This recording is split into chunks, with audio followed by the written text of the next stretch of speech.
Hey, podcast world. Hey, Rob Beller. Well, are you? Wait a minute. I said, hey, podcast world, not hey, Lee Boyd. Well, I'm sorry you paused so long. I wasn't sure who you were talking to.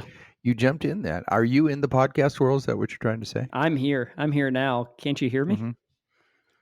Do you listen to podcasts, Lee?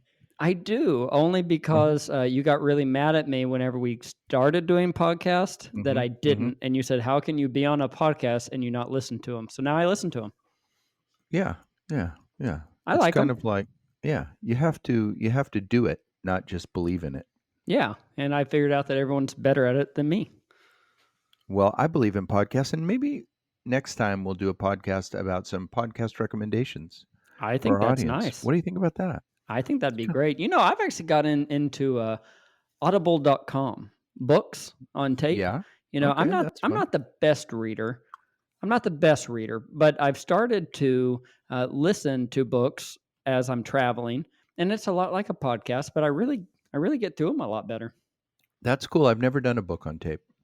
It's good. I feel like I don't capture quite as much in my memory as I do whenever I'm reading it, but I'm also not a very good reader. So Right. It's good. I started one today. Another one I haven't read in a while, Good to Great. Started reading that one or listening to that one today. But then I was get this. This is interesting. I was at my kid's school for parent orientation. And they said that every kid needs to read 20 minutes a night. And they threw up all these stats about test scores. And the kids who read 20 minutes a night score in the 90th percentile on standardized tests. State standardized tests. And those who read 5 minutes a night, score much, much lower. And I thought, well, why don't I do that? Right? Why don't I read 20 minutes a day or a night? So I started that last night. I started before I went to bed. I started reading 20 minutes and, I feel smarter today. I think I could do really good on a state standardized test. I have no idea, especially one at like the 4th grade level.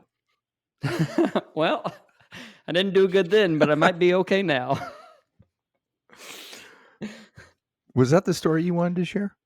No, but I do have a story for you. Okay. Well, let's take 1 second here and set this up. So everybody, all of our listeners, Lee has a story to tell. Ready? Go. I have a story. Okay.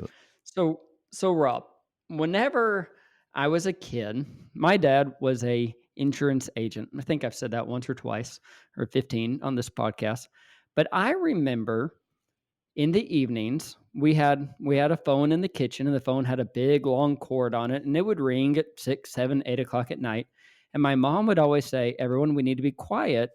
Dad's getting a phone call. It's maybe somebody with a claim, or somebody's calling," because it was always the rollover number.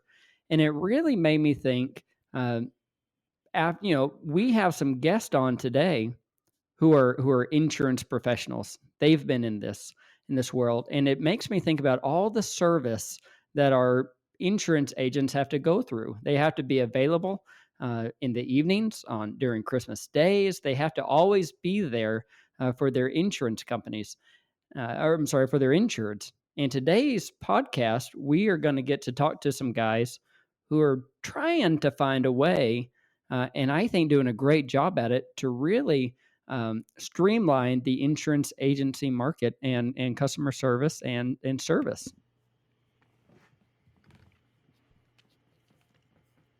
Not a good story? No.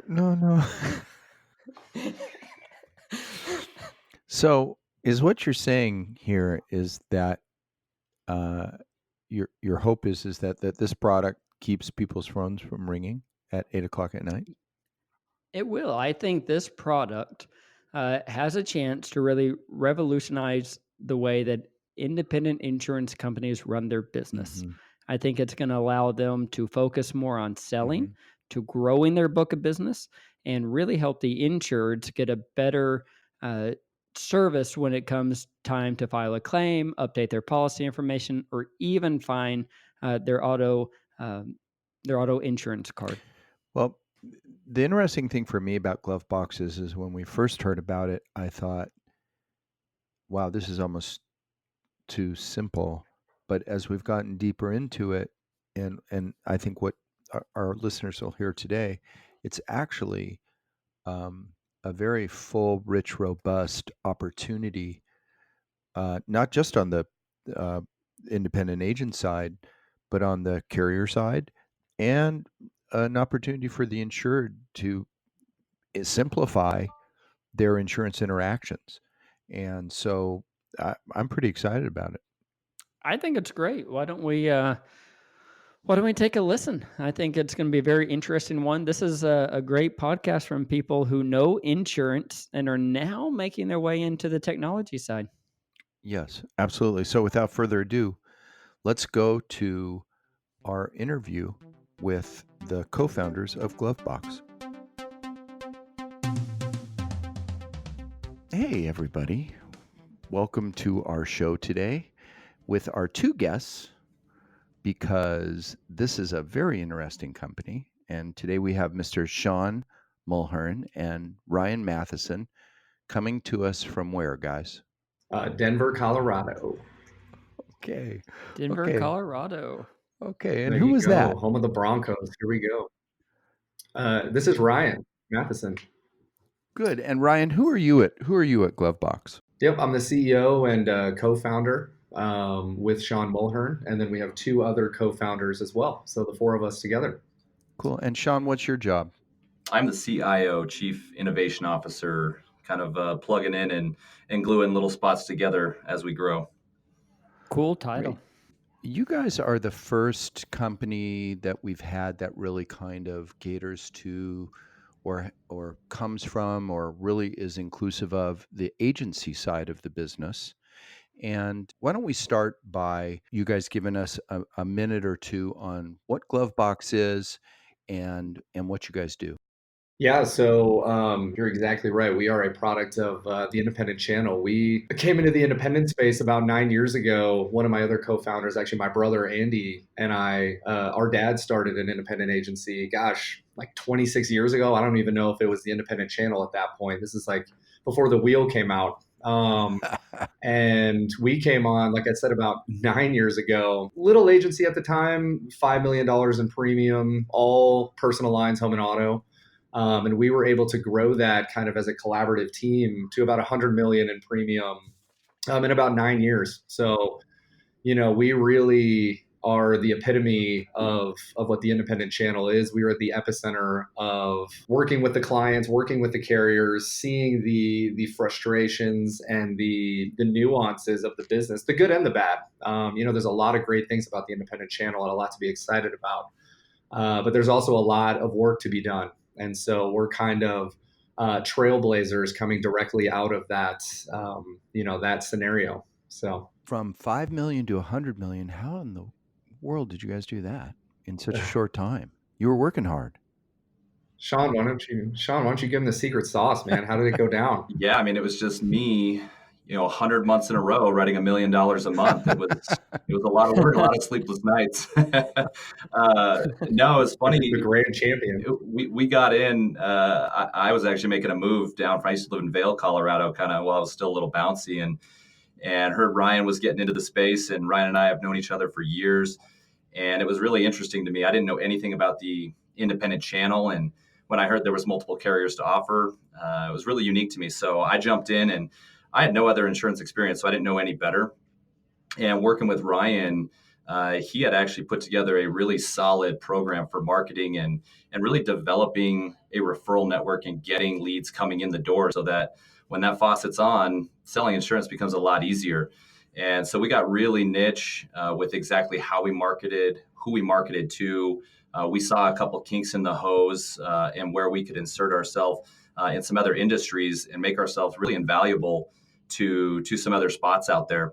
Real estate and mortgage was a really big one that we went after, and we really learned their business and the insides, the outs of what kind of frustrates them, where their hiccups are, and where insurance, like Ryan said, there's a lot of work to be done, and insurance was a big cog in that wheel, and we kind of focused, in one specific spot, and in doing that, we just kind of built a machine where the leads were coming in, and I distinctly remember Ryan and I having a conversation when I got going, where it's a tough business to get up and running, get a couple of revolutions around that sun. And I remember him telling me, he goes, yeah, once those leads come in, you can't complain anymore because once the faucet's on, you can't turn it off. And that was true. So we really just got very good at marketing and very good at fixing some problems. Cool. So how does that get to GloveBox? You go ahead, Ryan. This was really Ryan's child. Yeah, we had roughly 100,000 clients at our agency, and we were getting anywhere from 13 to 14,000 phone calls a month for service. 75% of it is what we call the tier one stuff. What carriers am I with this year? You moved me from last year. You split up my home and auto, or maybe I only have my home with you. My auto's with Geico.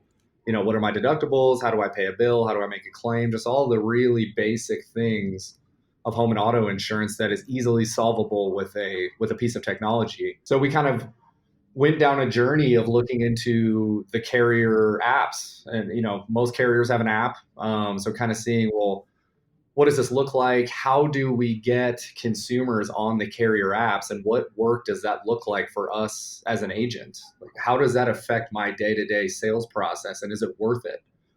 And what we found is 95% of agents, they don't find it worth it to sit with somebody for 25, 30 minutes while they download this app and that app. And then next year, we're going to switch you to 2 different carriers, or maybe we put your motorcycle over here and now you have another app, and agents just don't do it. And so we just saw a big disconnect in, there's this technology and it's available, but someone's got to push it and someone's got to show the clients how to use it. And the fact of the matter is agents don't have time to do that. You multiply that by, 10, 12, 15 clients a day. Next was really jumping on when we had the idea, if there are all these carriers out there, well, let's go chat with them. Maybe they're not aware of what we're experiencing on the independent side. And through those conversations, it really was, they were very excited about their app. They wanted that app being pushed. And we were just kind of, sitting around, the 4 of us, and really thought, why has nobody created a product, a piece of technology where you can plug in any of the carriers into one spot, so that as this market becomes more segmented, you've got home in one, with one carrier, auto with another. Now you can just deal with it with one spot. And so that was really the first thought. We thought we were going to go to the carriers and say, hey, let's do this, and they would love it and open up the doors and say, yeah, let's make this happen. But they were a little bit slower moving. So that's when we decided, let's start building this on our own and see if we can't make this thing happen. So really what GloveBox is a app that allows the single insured one location to go find all of their policy information. Is that right? That's right. Yeah, correct. So within GloveBox, can they do more than just see their policy information? Are they able to actually, self-service their own claims or their own policies by updating mortgage lenders or anything like that? That's a great question. I mean, with the initial basic functionalities, you're able to pull your policy documents, your ID cards that are refreshed every single day on your behalf. You're able to pay a bill. We've got some proprietary software coming out that's going to make it very easy to register with the carriers that you're insured with.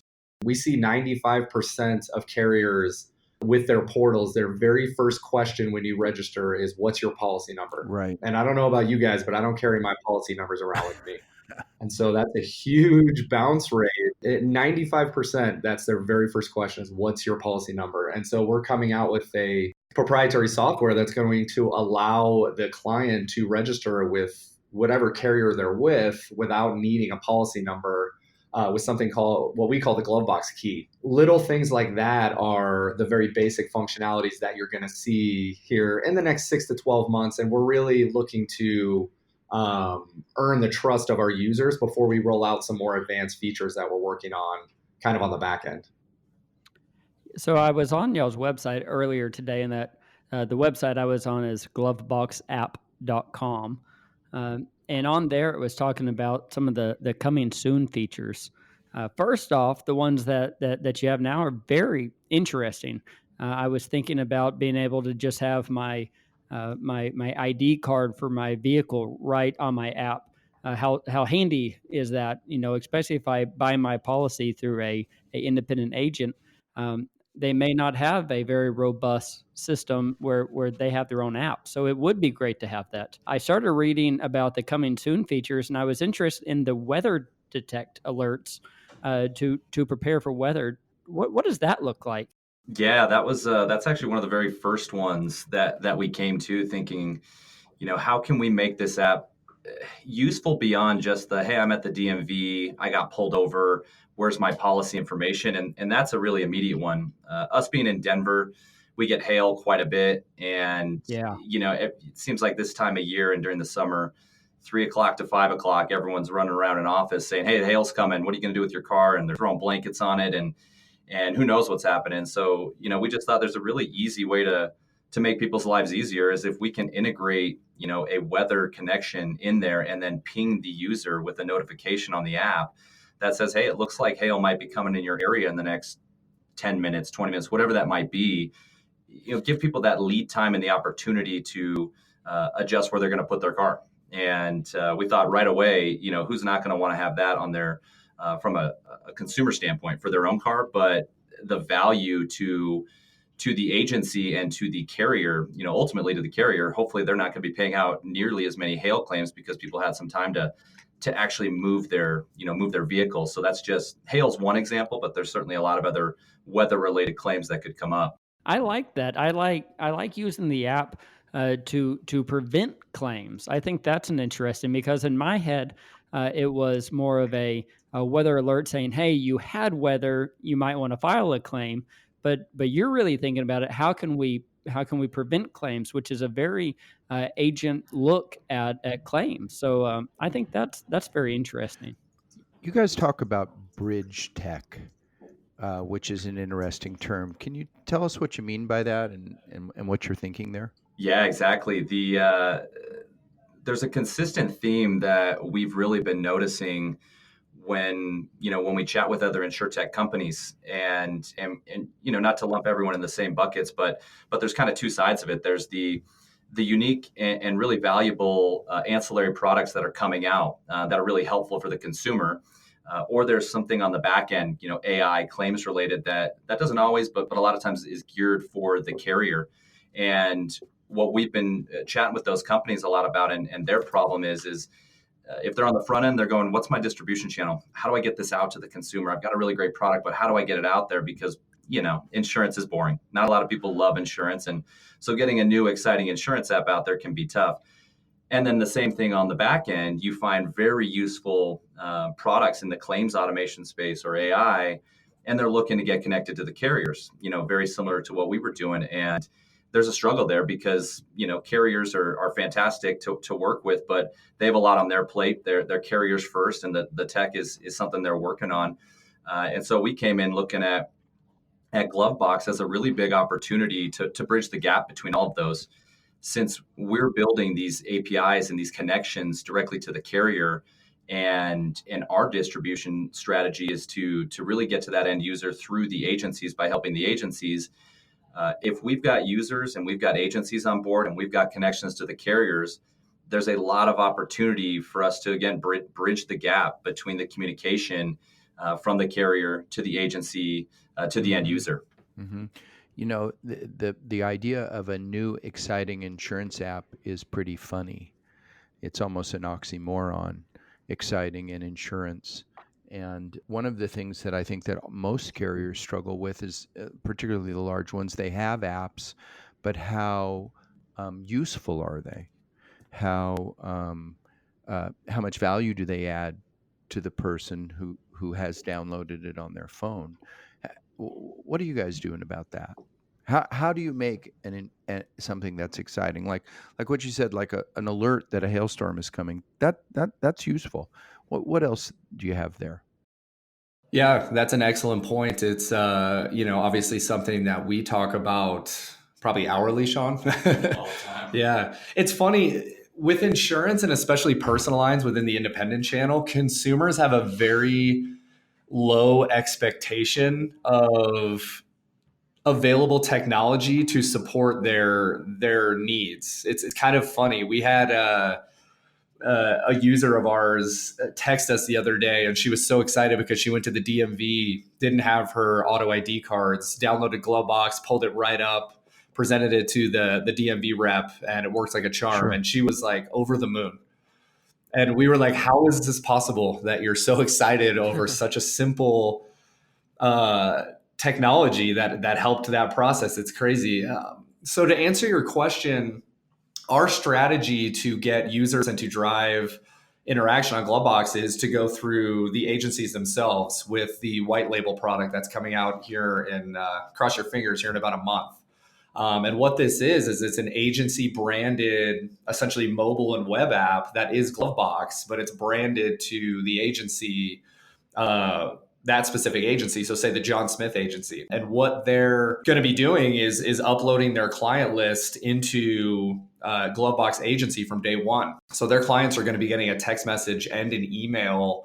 Hey, good news. The John Smith agency is now on GloveBox. You can do X, Y, and Z. Click here to download the app. And with that sort of relationship and the agency owners really driving that engagement on a daily basis, they're going to see a dramatic increase in retention and a dramatic decrease in service costs, which really allows them to spend more money on selling more insurance, which makes more money. And so, again, with that kind of relationship that we're creating, it's really that preservation of the agencies themselves and the agents. And so that's really our strategy to drive users is through the agencies themselves. And to piggyback off that, the strategy to get it out there is exciting because most agencies are not going to be pushing the carrier apps because, again, they're, like we mentioned before, we're moving clients around left and right, every couple of years because the market is so segmented. So being ingrained in their system and getting this in the user's hands right up front, because it's the one and only app that their clients are going to use, the agencies are going to be excited about it. But going back to kind of some of those features on the roadmap and some of the new unique products in InsureTech coming out, we're going to have the ability to push all of those to the consumer. And so, Rob, like what you said, with it's not exciting. So how do you get someone to adopt it? How do you get someone to like it? The bar is set so low that if you can just make insurance, any part of insurance, a little easier, now we're raising the bar, a little bit at a time. And as GloveBox becomes more of a known name, we're adding more features so that really when people think insurance, they're going to the app, if that makes sense. Well, I think useful is interesting for most people.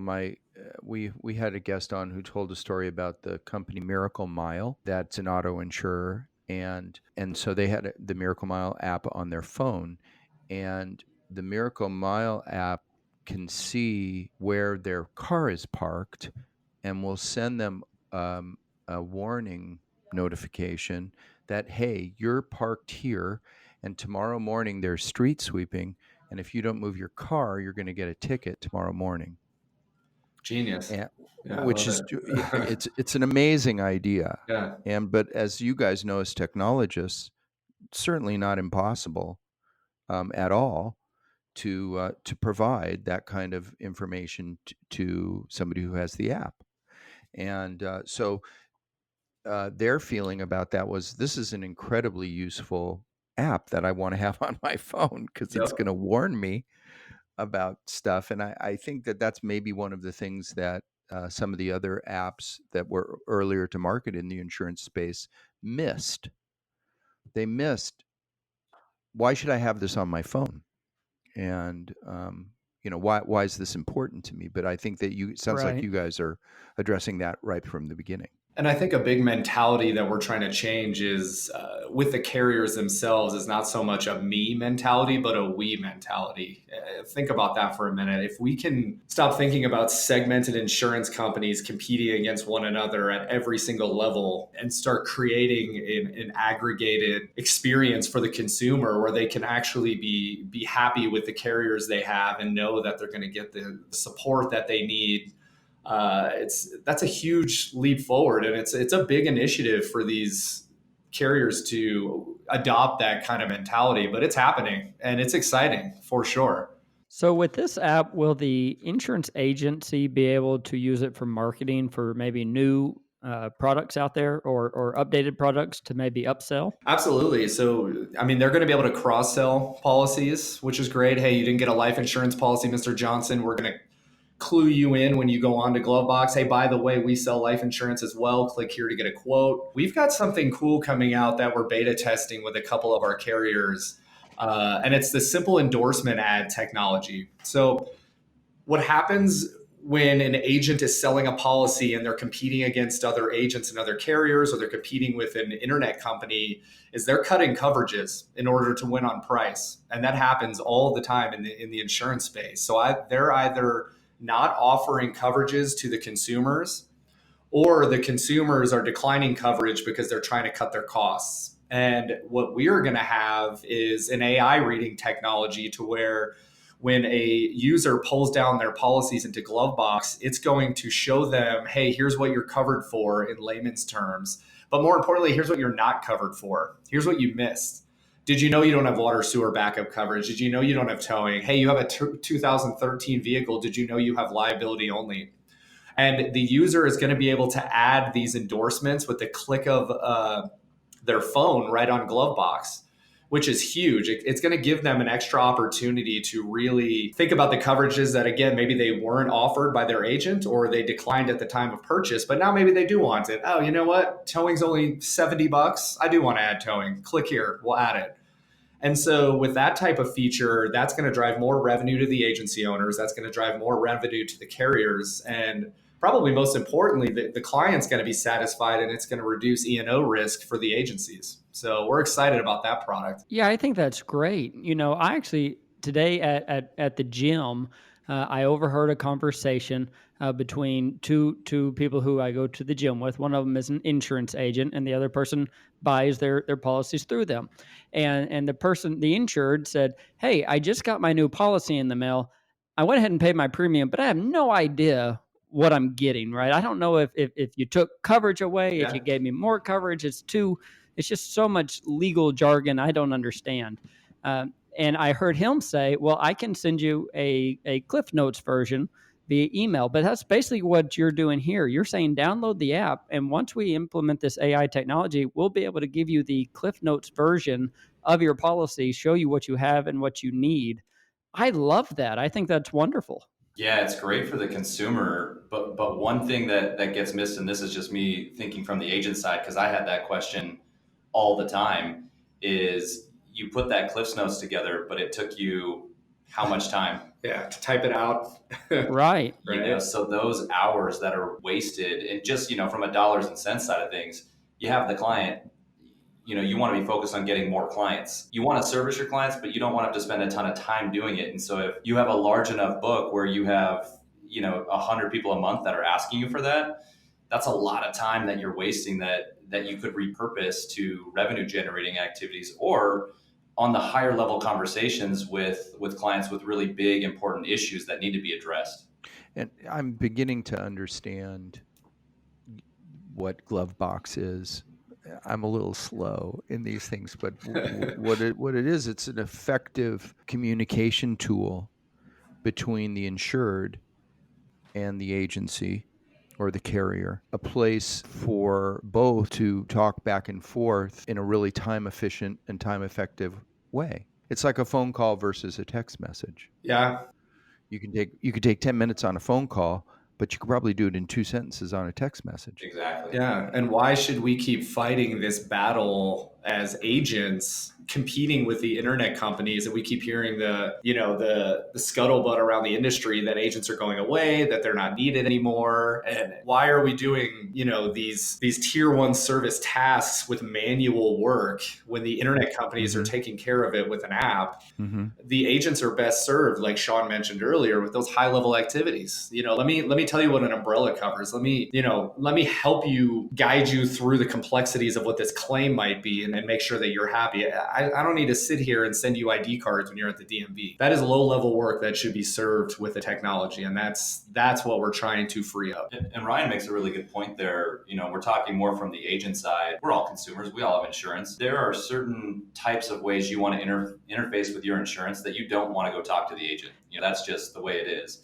You don't need to, you don't want to, you don't want to be at the DMV and have to call your agent. You don't want to be refining your house or buying a house and have to call your agent and hope to get your policy a couple days later. But when you do have a claim or something that's important, that's the moment you want to talk to the agent. When you really are paying, that's what you're paying for. You're paying for the expertise, but you don't want to pay them to go print a PDF and then email it to you. Why don't we talk just a little bit about that? About 2 years ago, my father, who was an insurance agent, retired. and I'd had insurance with him for many, many years, as long as I've ever had insurance. And I thought after he retired, I'm going to go online, buy a new policy. It's got to be cheaper. I don't really need the agent. I don't ever really talk to him.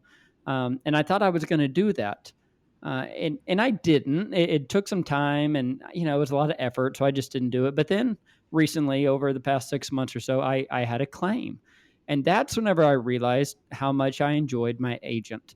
I didn't need my agent to give me a insurance card. I didn't need them to tell me, your premiums due, right? I get all of that automatically. What I needed them for was, hey, I had a loss. Can you please reassure me that you're going to take care of me? Or a local phone number if I have a question because my check hasn't come in the amount of time that I thought it should. I think the agency market is very important. And I think that there's been some thoughts that it might be going away and that millennials are not going to need it. But I don't really agree with that. What do y'all think about that? Yeah, I don't agree with that either. I think, to kind of echo what you're saying, I mean, agents are very important in the cog.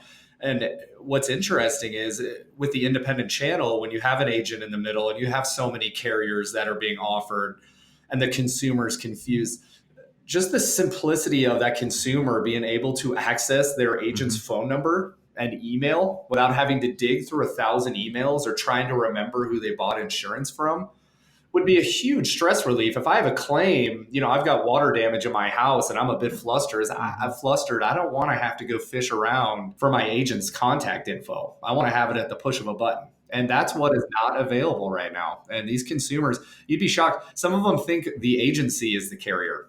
And and that kind of tells the story right there of what we've done. We have confused them to no end. Of And course, so, absolutely, absolutely.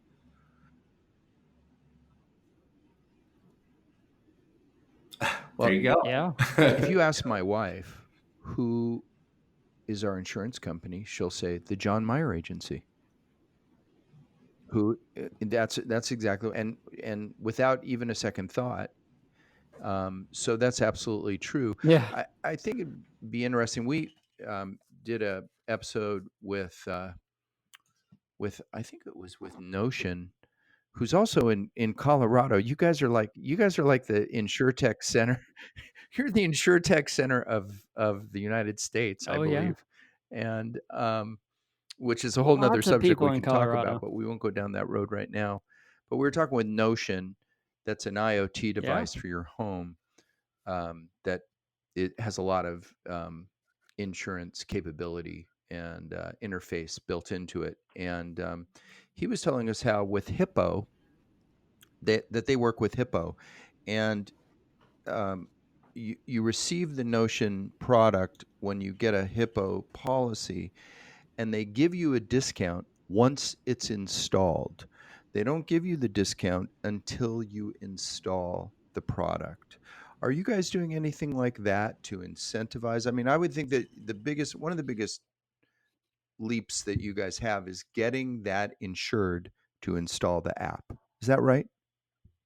Yeah, I mean, you bring up a really good point, and I'd love to ask you guys a question after this. But speaking about home or auto telematics, that has been a huge struggle for the independent insurance channel to get client adoption for. And the reason why is agents don't care. They just don't care. And that's the reality of it. It sounds harsh, but that's just the way it is. I may give you a discount on your home or auto policy saying, hey, I'm going to send you out this device. You're going to plug it into your car and have a nice day. And that's pretty much the extent of the education that they give the client. Thing shows up in the mail, it doesn't get installed, the policy goes up, the client's upset. Right. And so, yeah, so we do really feel that we can help with the adoption of telematics, both home and auto, with GloveBox by creating an education stopgap for them. Helping the agent in clarifying what it is again, what does this do again. And so that's a big initiative of ours. We actually talked to Hippo here recently about working together, and what they're doing on the home telematics side is pretty interesting. What do you guys see from a claims perspective, since that's kind of your guys' arena? Yeah, I think that they are really important. I think that user adoption is scarce, and is difficult. I've been given 1 or 2 water devices that are still sitting on my top shelf. I have not installed those. I do have a device in my vehicle that tracks my driving, and that took about a month. It took about a month for me to put that in my car, because it was a second app. It was a whole nother thing. It didn't go with the native insurance company app. It was another app. And I didn't really see much out of it. And it took 6 months for me to see a financial gain. Now I have a great financial gain, and I'm very happy about it. And I don't want anybody messing with my discount, as those insurance companies say, right? Those ads. But it is hard to do, but I think they're great. And we can talk about Notion. Notion was a wonderful podcast, and everything that you can do to save your home, save your contents. If you can install these things and really see value out of them, it's really wonderful. It actually reminds me of one of the water. Rob, you might have to remind me which one it was, but one of the water devices said it's very difficult to prove that they work because they're working, right? Especially on a water loss, you can't prove how many times it worked because it is working. And I think it's hard to show people how many times we stopped the water from flooding. But what I liked about some of these other ones is it's giving information back to the insureds. That it's inviting them to be a part, to give them information, just like GloveBox is here.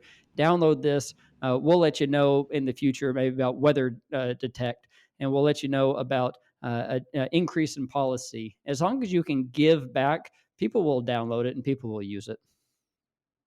Yeah, I think that's a really good point. Is especially with the auto telematics, having a separate app.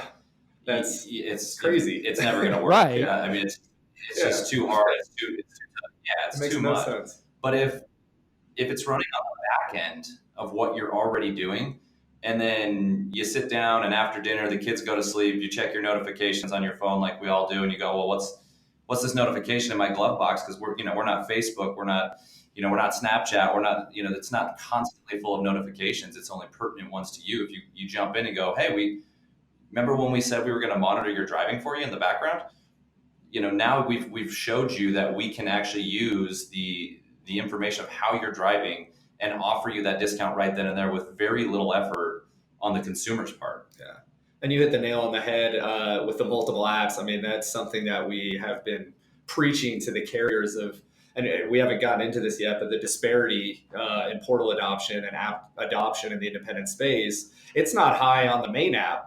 So then you've got a second app for telematics, and it's right. Forget it. Yeah, forget it. It's over. And so, yeah, that's an anomaly to me. It's interesting. Let's talk about that disparity for a minute. What can you guys share that you've learned about the disparity in portal adoption between the various channels? Yeah, that's a great question, Rob. So what we see, I kind of split the market up into 3 different segments. So you've got the captive side, you've got the independent side, and then you've got what I call the internet channel. We look at the internet channel first, kind of your leader. If you go on, say, Apple and look up carriers, is going to be Geico. And I always kind of measure it by how many reviews they have. Reviews is really going to be dictated by how many users they have. And they've got about 1.5 million reviews on their app. So that's a lot. It really depends on what carriers you look at in the insurance or in the internet space, but most of them do still float around 250,000 to 500, but Geico is that leader. Then we look at the captive space. It seems like Allstate has the best adoption on the captive side. They're floating right around 500,000 reviews on their app. Wow. Yeah. Then we look at the independent space. The leader in the independent space, the highest adopted app that we've seen in the independent space, has 5,300 reviews. Most of the carriers that we speak with and look at, they have under 50 reviews on their app. And we're talking about $20 billion companies that have less than 50 reviews. So you're talking about 1.5 million to 50. And that is a huge disparity. So it's pretty amazing. Yeah, I mean, they're not smaller companies. That's not what you're saying. You're saying that their apps are being used less, but some of the independent companies are very large insurance companies. Yeah, and it's the sheer business model of the independent space of, again, what we talked about earlier. Clients don't know what carriers they're with. Unfortunately, some clients look at the independent space as kind of off-brand carriers, quote unquote, Right. because they don't market as much, right? They market to the agents, not to the consumers. So their brand awareness just isn't there. So you kind of put all the pieces together of, okay, agents don't have time to learn 15, 20, 25 different mobile apps so that they can train their clients on how to download them. And, oh, you have your home here, but auto there. It's not going to happen. Then the client's confused because they're switching companies every 1 to 2 years and splitting up their policies. So they're not downloading the apps, and it's kind of a product of the channel as a whole. So let's talk about white labeling for a minute. And is your product I would assume it's a white labeled product for the agency, correct? So I'm gonna have an app on my phone that's going to be the John Mayer Insurance Agency app. Yeah, exactly. Yeah, it's going to be the GloveBox app, the same app that you're seeing, as a normal user, except if you're part of a GloveBox branded agency, someone that's working with us, when you open that app, you're now going to see your agency's logo. You're going to have all their contact information and some additional information that's going to just allow you to, again, interface with your agency much simpler, much more smoothly.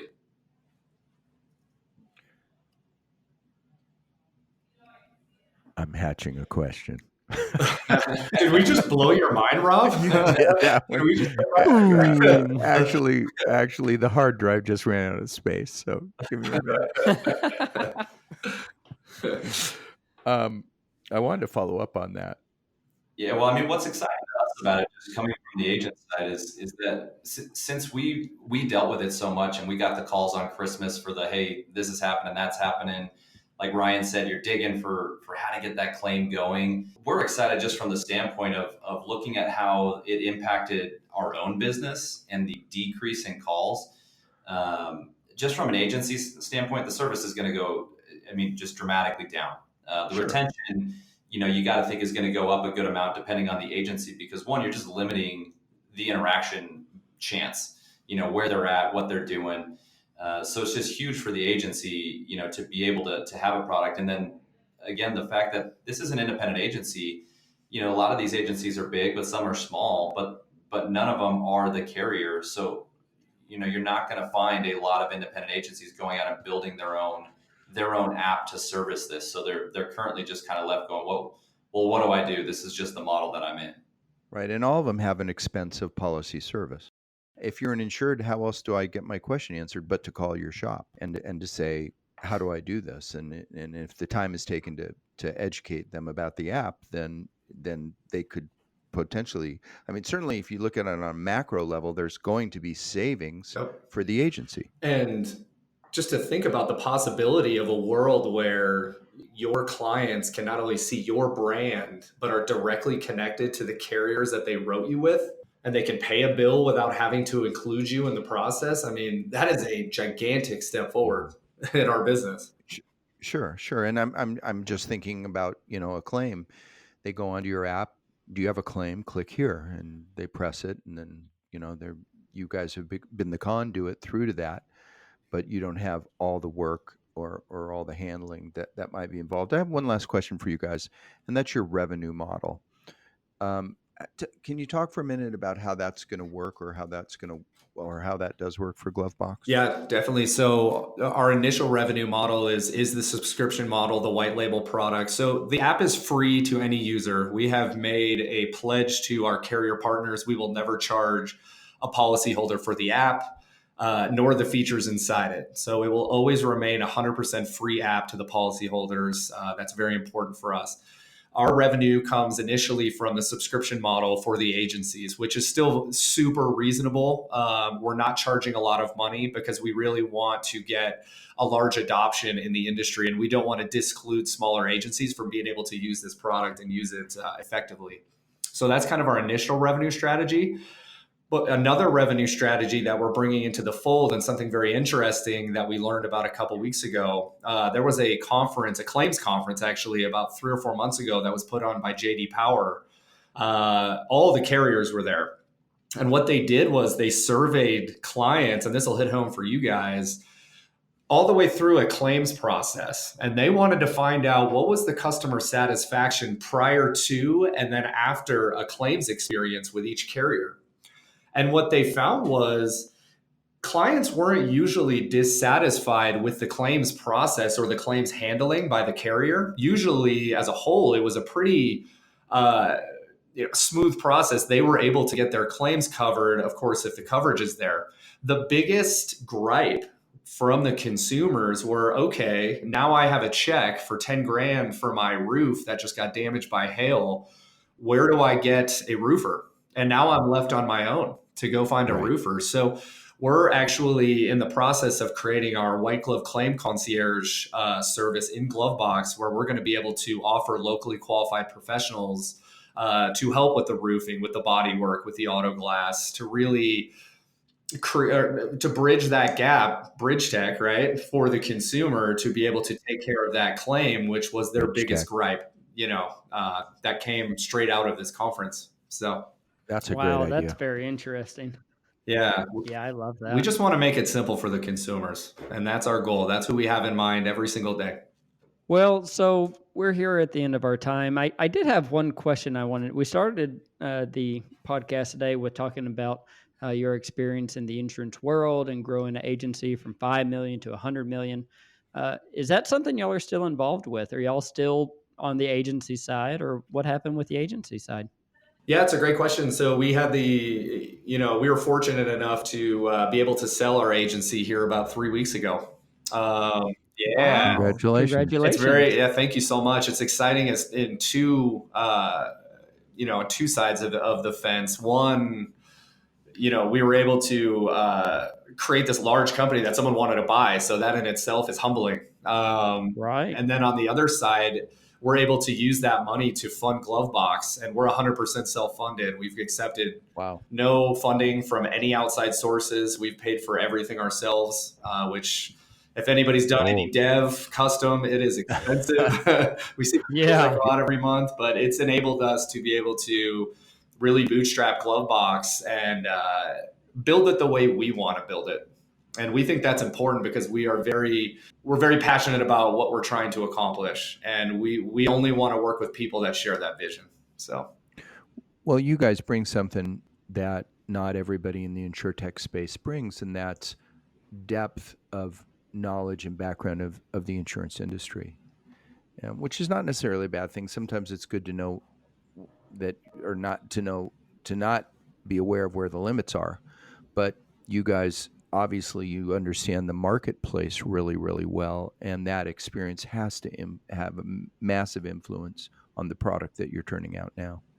Yeah, we think so. We think we're, of anyone that's going to bring this out, we think it's us, because we have, like Ryan said, we have grown a large agency, so we know the struggles there. We've dealt with the carriers quite a bit, and we've been talking to the consumers, for the last 7 years daily, and a lot of them. So you're right. We do feel like we've got a good grasp on really every part of this channel, and like Ryan said, we're focused on the consumer first, really, and making it useful for them, and again, just trying to bridge the gap and be that bridge tech that helps everyone along, and because the insurance space needs it.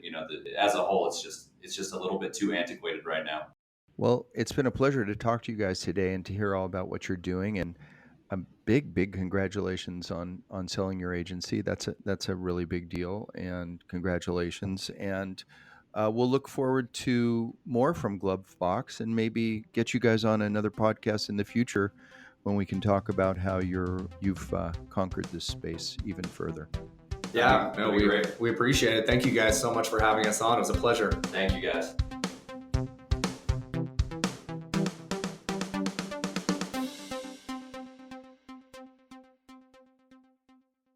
It's always interesting when we have on a guest who comes from the insurance side, but's working on the tech side. Yeah, and that doesn't happen very often. It doesn't. Not yet. No.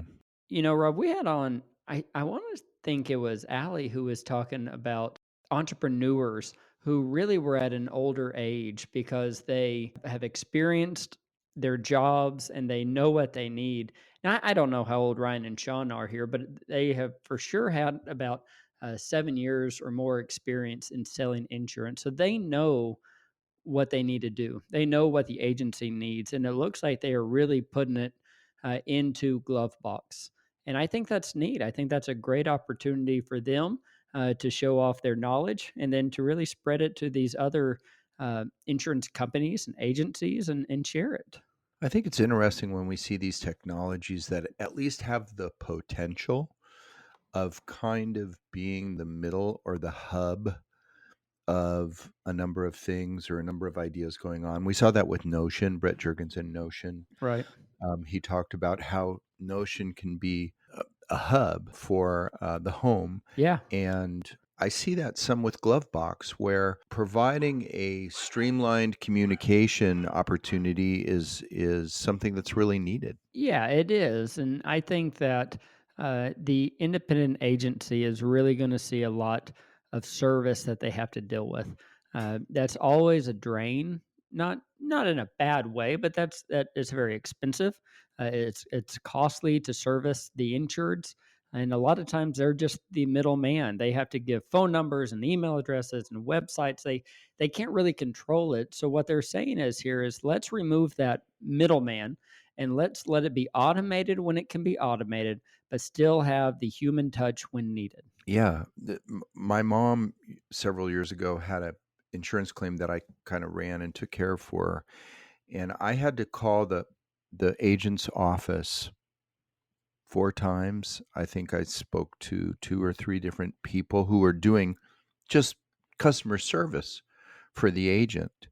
And when you consider not only the cost, but the time involved in the customer experience, when we're obviously moving into a time where people are comfortable in using an app to get the information that they need. Yeah. And so, I mean, this is obviously not one of the more complex ideas that we've seen, not like, some crazy AI solutions that are out there, but it's certainly something an idea whose time has come. Yeah, and I think this is very much of a common sense app. It's saying, hey, you have purchased through an independent agent, therefore you probably have numerous carriers that you deal with. And that's, like he's saying, right? If I had my homeowners with one company, my auto with another, and a life with another, that's 3 apps that I need to deal with and I need to work with. They're saying, let us just combine it for you. We'll make one GloveBox where you keep all those policies and get them whenever you need it. But then their future, right? That's what's so cool is the future of GloveBox, weather data, possibly some analytics, the AI about what you have and what you need and what you could use, even the dumbing down of the language to tell me what I'm really covered for. I think the future of GloveBox is even more exciting than present state, but present state is great. Yes, I agree. And these guys, as we heard, are now able to devote themselves full time, if you will, Yeah, to GloveBox and where it's going, and it's really exciting. Yeah, I think it's great. Congratulations to Sean and Ryan and the guys who successfully built, grew the agency, and then sold it. I mean, that's a really testament into what they've done, and it shows that they're knowledgeable enough that they can create a company that somebody wants to invest in. And I'm excited about the future, and I look forward to having them back on the podcast again. Sure. And we thank Sean and Ryan for being with us today and sharing what's going on with GloveBox and what they've created. You can find information about GloveBox at gloveboxapp.com. And we thank you for being with us today. And as always, we ask that you subscribe to our podcast. It's the best way to support us. And we thank 470 for underwriting this, whether they want to or not. And we look forward to talking to you and hearing from you next time on the next episode of FNO InsureTech. And what do we say, Lee? Bye, everybody.